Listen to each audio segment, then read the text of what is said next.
Harmony Visual, Publishing Channels.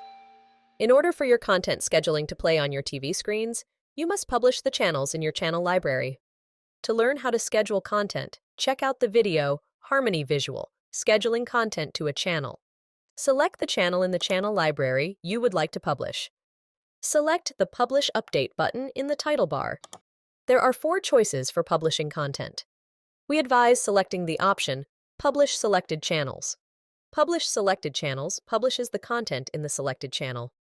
For Android-based media players, the content will begin downloading within 10 minutes and begin playing once downloaded, based on scheduling.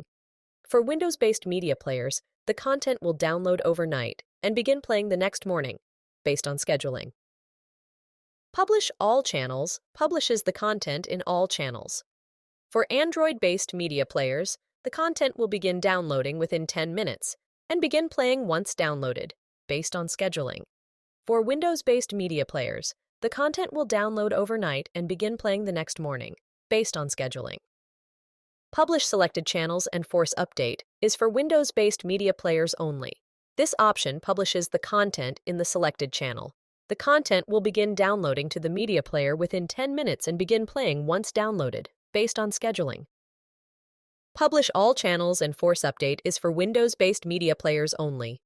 This option publishes the content in all channels. The content will begin downloading to the media player within 10 minutes and begin playing once downloaded, based on scheduling. Again, most users will select the option Publish Selected Channels.